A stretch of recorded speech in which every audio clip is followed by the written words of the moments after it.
Good morning, students. How are you? I hope you will be fine and safe at your homes. प्यारे बच्चों, कल हमने एक बहुत ही इंटरेस्टिंग टॉपिक स्टार्ट किया था और उस टॉपिक का नाम हमारा फिगर ऑफ स्पीच था और वो हमारा पार्ट 1 था। तो पार्ट 1 में हमने 3 फिगर ऑफ स्पीच करे थे, जिसमें आप लोगों को कंपैरिजन और रिपीटिशन बेस पे जो फिगर ऑफ स्पीच कॉमनली हम इंग्लिश लिटरेचर के अंदर या इंग्लिश राइटिंग के अंदर यूज करते हैं वो हमने किए थे।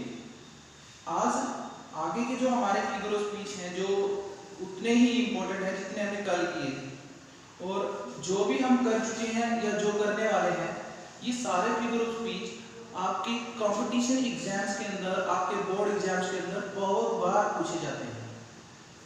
तो इनको मैंने आपको कल भी कहा था कि इनकी बेसिक नॉलेज अभी आपके पास टाइम है, अभी आप इनकी बेसिक नॉलेज को अपनी साउंड कर सकते हो। आगे आपके पास इतना टाइम नहीं होगा, आपके पास बर्डन थोड़ा बढ़ जाएगा। तो जब आपका बेस अच्छा होगा तो आप अपने बेस के ऊपर अपना कितना भी मजबूत प्लेटफॉर्म बना सकते हो। तो बिना देरी किए, without delaying, let's start our today's topic, figure of speech. In this part, in second part of the figure of speech, we will do the remaining figure of speech which we had left yesterday, and our next figure of speech is consonants. Consonants, as the word itself telling that consonants. Consonants word somewhat similar to consonant. In this figure of speech, this is also the part of alliteration. Alliteration and consonants are similar to each other, but there is one difference. What is that difference? In consonants, let us discuss the definition of consonants. First, we will discuss the definition of consonants. Consonants होता क्या है? When the consonant sounds are repeated. Same वही चीज जो कल मैंने आपको बताई थी, जैसे alliteration के अंदर repetition थी, alliteration के अंदर भी क्या थी? रिपीटिशन, यानी कुछ लेटर्स की जो वर्ड्स सेंटेंस के अंदर यूज किए जा रहे हैं उनके अंदर, उनकी बिगिनिंग के अंदर ही या कुछ ब्रेक देने के बाद जो लेटर्स यूज कर रहे हैं वो कॉन्सोनेंट्स थे और उनकी रिपीटिशन हो रही थी, ठीक है, और वो एक दूसरे के बिल्कुल अगल बगल में थे वर्ड। लेकिन यहाँ वो क्या कह रहा है कि कॉन्सोनेंट साउंड्स की रिपीटिशन तो होगी। ये जो हमारे पास कॉन्सोनेंट साउंड्स हैं इनकी रिपीटिशन तो यहाँ पर भी होगी, लेकिन डिफरेंस क्या होगा? वो आस-पास में थे, आगे पीछे थे, लेकिन ये कहीं पर भी हो सकते हैं। जैसे इसने कहा इन द मिडल और the end of the words in a sentence. Alliteration में भी रिपीटिशन थी, एलिट्रेशन में भी कॉन्सोनेंट साउंड्स थे, लेकिन एलिट्रेशन और कॉन्सोनेंट्स में फर्क क्या होता है कि alliteration in the beginning of the letter, in the beginning of the word repetition होती है। जो वर्ड आपने यूज करा है उसमें जो लेटर्स आपने यूज किए हैं एलिट्रेशन के अंदर वो बिगिनिंग में ही रिपीटिशन होती है, एक के बाद दूसरा, दूसरे के बाद तीसरा, सेम लेटर आ जाता है। लेकिन यहाँ क्या होगा? जरूरी नहीं है कि अगर आपने 3 वर्ड यूज करे हैं और तीनों में सेम कॉन्सोनेंट हो, नहीं, जरूरी नहीं है। हो सकता है वो बीच में आ जाए, हो सकता है वो बाद में आ जाए। जैसे इसमें लिखा हुआ है in the middle or the end of the words in a sentence. देखिए, हम एक एग्जांपल से इस चीज को क्लियर कर लेते हैं। एग्जांपल है कॉन्सोनेंट्स का कि the big ugly frog jumped on the log। एक सेंटेंस है the big ugly frog jumped on the log। अब इसमें देखिए, इसने जो डेफिनेशन दी है उस डेफिनेशन के अकॉर्डिंग हम इस सेंटेंस को ऑब्जर्व करेंगे। इसने कहा इन द मिडल और the end of the words. अब जैसे अगर हम लोग alliteration की बात करते हैं तो यहाँ आपका लेटर, यहाँ आपका लेटर और ये लेटर आपके क्या होने चाहिए थे? रिपीट होने चाहिए, यानी सिमिलर होने चाहिए, लेकिन ये सिमिलर नहीं है। अब सिमिलर क्या है? इसने कहा इन द मिडल और द एंड। अब सिमिलर क्या है? कौन से लेटर्स रिपीट हो रहे हैं? जी और जी। अब ये एंड में भी रिपीट हो रहा है, जैसे एंड में जी आया और इसके मिडल में जी आया, फिर इसके एंड में जी आया है, और जो आपका लास्ट का लेटर है, सॉरी जो लास्ट का वर्ड है उसका भी जो एंड का लेटर है वो रिपीट हो रहा है। और हमारा रिपीटिशन किस लेटर का हो रहा है? इसमें जी का। और जी का जो रिपीटिशन हो रहा है वो कैसे हो रहा है? वो बीच में भी हो रहा है और एंड में भी हो रहा है। एलिट्रेशन की तरह बिगिनिंग में नहीं हो रहा। जैसे उस दिन हमने जो एलिट्रेशन किया था, और एलिट्रेशन के अंदर हमने क्या किया था, जैसे हम कोई कल की ही बात है, सी सेल्स, सी सेल्स, देखिए जरा इसको, इसमें जो रिपीटिशन हो रही है कॉन्सोनेंट साउंड की वो बिगिनिंग में हो रही है और लगातार हो रही है, बीच में कोई ब्रेक नहीं है, एस एस एस। लेकिन इसके कंपैरेटिवली जो हमारा कॉन्सोनेंट है साउंड, तो उसमें भी कॉन्सोनेंट रिपीट हो रही है, लेकिन कॉन्सोनेंट साउंड की रिपीटिशन के अलावा उसमें एक और चीज है, वो क्या है कि जिस लेटर की रिपीटिशन हो रही है, जैसे बिग, बिग में जी लास्ट में आया है, एंड में आया है वर्ड के, अगली, अगली में मिडल में आ गया है, फ्रोग, फ्रोग के भी एंड में आ गया, और लॉग, लॉग के भी एंड में आ गया। तो जब मिडल में या एंड में एक या दो लेटर्स जो सेम है उनकी रिपीटिशन होती है, तो वहां हम कहते हैं कि हमने कॉन्सोनेंट्स यूज किया है। लेकिन अगर वो बिल्कुल स्टार्टिंग में हो जाए, जैसे इस तरीके से इसमें एस एस और एस आ रहा है, तो यहाँ पर हम क्या बोलेंगे, here we will say that we have used alliteration, here we have used alliteration।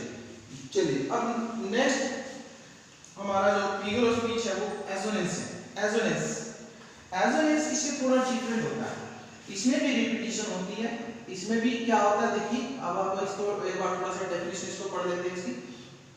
when the vowel sounds are repeated, कहता है कि अगर जब वोवल साउंड रिपीट होते हैं, और कहां रिपीट होते हैं, where the vowel sounds are repeated between the same or different consonant sounds in a sentence, जहां पर वो कॉन्सोनेंट के बीच में रिपीट होते हैं, यानी कोई वर्ड आपका कॉन्सोनेंट से स्टार्ट होता है और बीच में रिपीटिशन हो रही है इसकी वोवल साउंड की। स्टार्ट किससे शुरू हो रहा है, कॉन्सोनेंट से, लेकिन रिपीटिशन किसकी हो रही है, वोवल साउंड की, और एक ही सेंटेंस के अंदर होता है वो, एक ही सेंटेंस के अंदर। और होता कि एक और चीज इसके लिए आपको थोड़ा सा पता होनी चाहिए कि कॉन्सोनेंट जो होता है वो सेम भी हो सकता है और वो डिफरेंट भी हो सकता है, लेकिन वोवल सेम होगा। देखिए एक एग्जांपल ले लेते हैं, इस एग्जांपल से आपको ज्यादा क्लियर हो जाएगा। हमारे पास ये कुछ वर्ड लिखे हैं, जैसे हमने लिखा है सी। अब इसमें ये बात देखना, कॉन्सोनेंट साउंड, ठीक है, साउंड तो कॉन्सोनेंट की है, ये भी कॉन्सोनेंट है, ये भी कॉन्सोनेंट है, ये भी कॉन्सोनेंट है, और ये भी कॉन्सोनेंट है। अब उसमें जो ऊपर वाली लाइन है कि वोवल साउंड की रिपीटिशन होगी, और वो कहां रिपीट होंगे, बिटवीन द सेम और डिफरेंट कॉन्सोनेंट्स। अब एस और बी दोनों क्या है, दोनों क्या है, डिफरेंट कॉन्सोनेंट है, बी और एस दोनों डिफरेंट कॉन्सोनेंट है, लेकिन वोवल की जो साउंड है डबल ई, और यहाँ ई ए बी किसकी साउंड दे रहा है, डबल ई की। तो वोवल तो सेम है, लेकिन जिसके बीच में आ रही है वो कॉन्सोनेंट साउंड डिफरेंट है। तो एसोनेंस के अंदर जो एसोनेंस होता है हमारा, उसमें वोवल साउंड रिपीट होते हैं, और वो रिपीट किसके बीच में होते हैं, कॉन्सोनेंट साउंड के बीच में। कॉन्सोनेंट लेटर से स्टार्ट होता है वर्ड और उसके बीच में वोवल साउंड रिपीट होते हैं, लेकिन जरूरी नहीं कि वो सारे के सारे कॉन्सोनेंट सेम हो, वो डिफर भी हो सकते हैं। जैसे इसमें हो रहा है, ये एस से शुरू हो रहा है और ये बी से शुरू हो रहा है, लेकिन दोनों में वोवल साउंड किसकी आ रही है, लॉन्ग ई की।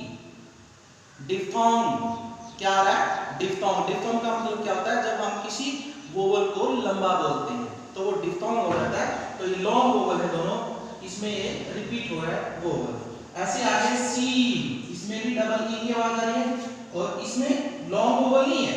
अब दो वर्ड शुरू हो रहे हैं हमारे, एक के से, के लेटर से, ये भी कॉन्सोनेंट है, और एक्स, ये भी कॉन्सोनेंट, और दोनों को वोवल साउंड रिपीट हो रही है आई की। ये लॉन्ग वोवल नहीं है, ये शॉर्ट वोवल है, किल, किल। तो ये हमारा हो गया एसोनेंस। इसको एक सेंटेंस के रूप में भी ऐसे ले सकते हैं, जैसे ये हमें नीचे दिया हुआ एक sentence, squeaky wheel gets the grease. अब देखिए जैसा डेफिनेशन कह रही है कि साउंड जो होगी वोवल की वो रिपीट होगी, लेकिन डिफरेंट कॉन्सोनेंट साउंड्स के बीच में होगी, डिफरेंट होगा। अब देखिए स्क्वीकी, स्क्वीकी का मतलब क्या होता है पहले आपको पता होना चाहिए, थोड़ा आपकी वोकैबुलरी भी अच्छी होनी चाहिए। स्क्वीकी का मीन्स होता है जैसे पहिया जो होता है आपका व्हील, वो चरचर के आवाज करता है तो उसको स्क्वीकी बोलते हैं। अब इसमें स्क्वीक ये फिर से लॉन्ग वोवल की साउंड दे रहा है, और इसी तरीके का एक और वर्ड आ रहा है जो ग्रीस, इसमें ई ए जो है ये लॉन्ग वोवल की साउंड दे रहा है। तो हम कह सकते हैं कि यहाँ पर वोवल की साउंड रिपीट हो रही है और डिफरेंट कॉन्सोनेंट के बीच में रिपीट हो रही है, तो ये हमारा क्या हो जाएगा एजोनेंस। उसके बाद एक और इंपॉर्टेंट फिगर ऑफ स्पीच हमारी इंग्लिश लिटरेचर के अंदर या पोएट्री के अंदर हम यूज करते हैं, वो है एनाफोरा। क्या होता है एनाफोरा, एक बार देख लेते हैं, डिफाइन कर लेते हैं इसको। In which anaphora is a figure of speech in which words repeat होते हैं इसमें भी at the beginning of successive clause, phrase और sentence। अब इसमें क्या होता है, इसमें वर्ड एक के बाद एक नहीं आएंगे। इसमें क्या होता है, हो सकता है एक लाइन में वही वर्ड आए, अगली लाइन जब शुरू होगी यानी पहली लाइन के बाद जब दूसरी लाइन आएगी और उसमें भी वही वर्ड आ रहा है जो पहली में आ रहा है, जो पहली में आ गया वो दूसरी में आ गया, फिर वो तीसरी में भी आ गया। लेटर की बात नहीं है, अब वर्ड्स की बात है। सेम वर्ड अगर एक से ज्यादा बार रिपीट हो रहा है सक्सेसिव क्लॉज में, सक्सेसिव क्लॉज क्या होता है, आने वाली क्लॉज या आने वाली फ्रेज या आने वाला सेंटेंस, अगर अलग अलग क्लॉजेज में बार बार एक ही वर्ड आ रहा है तो हम वहां क्या कहते हैं कि वो क्या है, एनाफोरा। देखिए इसका एग्जांपल देख लेते हैं।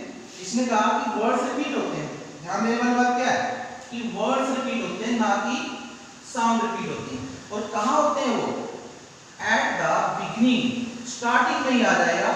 कहां पर आ जाएगा, सक्सेसिव का मतलब होता है बाद में आने वाली चीज, तो बाद में क्या आएगी, या तो क्लॉज या फ्रेज या फिर कोई सेंटेंस। एग्जांपल देख लेते हैं, जैसे the right man was selected, यहां पर हमारा एक क्लॉज हो गया, एक क्लॉज हो गया, यानी ये वाक्य का एक भाग हो गया। क्लॉज क्या होता है, वाक्य का भाग होता है, एक वाक्य का अंश होता है। तो यहां हमारा वाक्यांश पूरा हो गया, यानी क्लॉज पूरा हो गया, फिर दूसरा क्लॉज शुरू हो गया यहां से। तो वो क्या कहता है कि एक ऐसा वर्ड जो एक क्लास के बाद दूसरी क्लास में भी आए, तो यहां आ गया राइट।